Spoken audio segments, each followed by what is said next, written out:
نسألك الجنة إلهي ونعوذ بك من النار. اللهم إنك عفو تحب العفو فاعف عنا يا كريم العفو. بسم الله الرحمن الرحيم. السلام عليكم ورحمة الله وبركاته. Jamaat al-hadhirin, ndugu zangu watukufu, kulingana na ilaqi shaharia twa mawahibi mbalimbali al-ishara na katika mauhiba ya tafsiri ya Qur'an, lakini mwezi huu nimependa ni tafsiri Qur'an kwenye hizi suwari ambazo ni fupi fupi, kasri hizi, kuanzia suratu Nasi, Falaqi unapanda, basi mwezi unakwisha, walau tumemaliza juzu uama, lakini tunaanzia chini, hatuanzi juu. Tuanze na suratu Nasi, Falaqi, Ikhlasi, sura maarufu sana ambazo watu wengi wanazifahamu kuzisoma, lakini sisi tunajali maana maa tafsiri, kadhalika mafahim na maqasid ya Mwenyezi Mungu na katika mazamu ya hizi suari mbalimbali. Suratu Nasi ifahamike ni katika miongoni mwa sura sawa ya 114, sura 114, na aya zake ziko 6. Lakini sura hii ajaibu yake ni kuteremka katika mji wa Maka Mukarrama, Makatul Mukarrama. Naam. Thani hiya almuawidhatain, ni katika sura ya pili ambayo mtu anaweza akajilinda yeyote kwa kuisoma sura hii na vitimbi vya aada Ibilisi alayhi salatu wassalam na shaitani rajim, kadhalika iwanu min ash-shayatin al-insi wal-jinn, ndugu zake wasaidizi wake katika mashaitani ya kijini na wanadamu. Katumia sura hii qul a'udhu birabbin nas, ukaisoma vizuri, labda pengine wakati wa kulala au muda wowote ambao una wasiwasi, hapa pengine naweza nikafanyiwa dhihaki na watu wenye roho mbaya. Aya ya kwanza ni qul a'udhu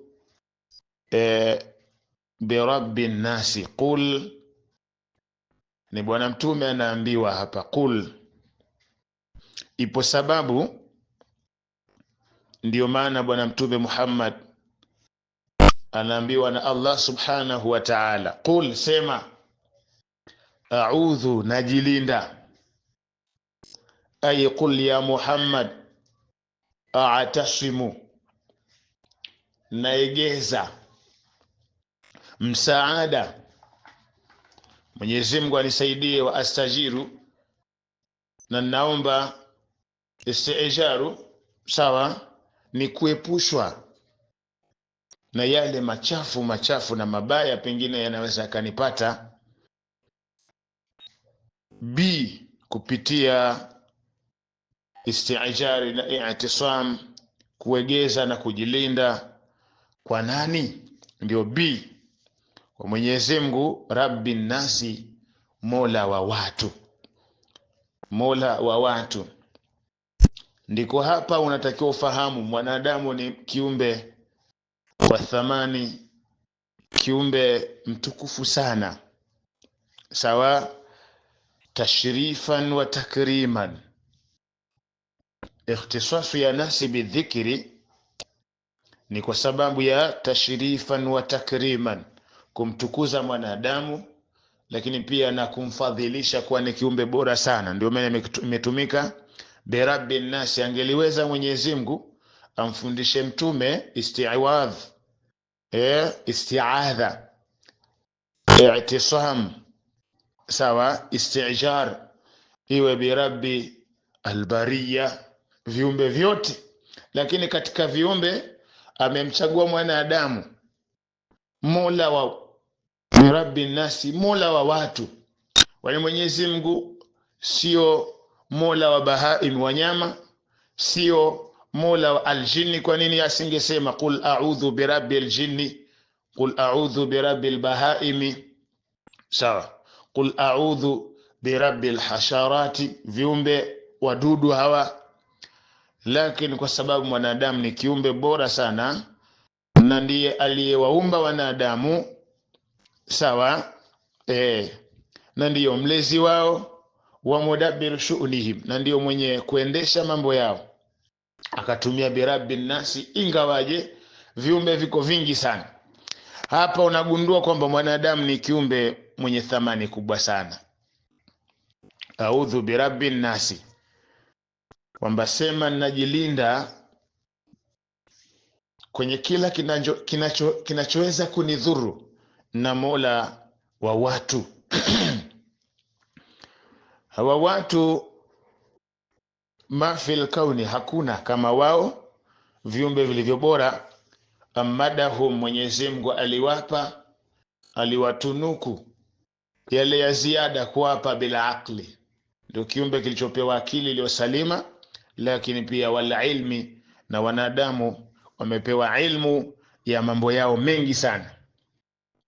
Sikiliza, ata istijad asjada lahum malaika, malaika walilazimishwa wamsujudie mwanadamu, wa maana sijidatu ta'dhim, sijida ya utukufu, yani kuonyesha kwamba kiumbe bora duniani mwanadamu, sijidatu ta'dhim, sawa, ni qadsa kwa ajili ya kumtukuza mwanadamu. Fahum afdalul makhluqati ala al-itlaq, ilivyo hasa mujmal, mwanadamu ndio kiumbe bora kuliko ni viumbe vyote duniani. Ndio maana akaitumia hiyo nasul ishara katika wajhi al-idhafa bi rabbin nasi, mola wa watu.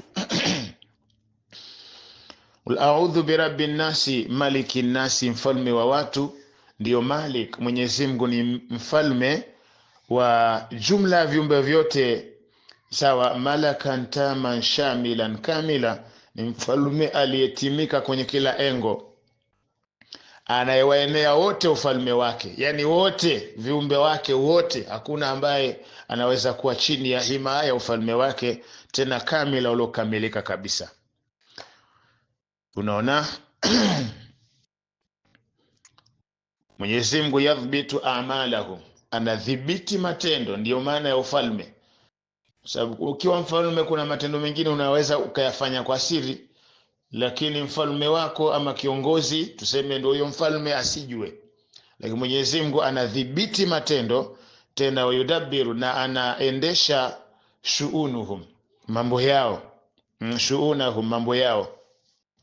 Inafika wakati Mwenyezi Mungu fayaizu wa yadhilu, anaweza akamshusha mtu daraja hapo hapo, na anaweza akampandisha mtu aliyekuwa na daraja ya chini akampandisha juu.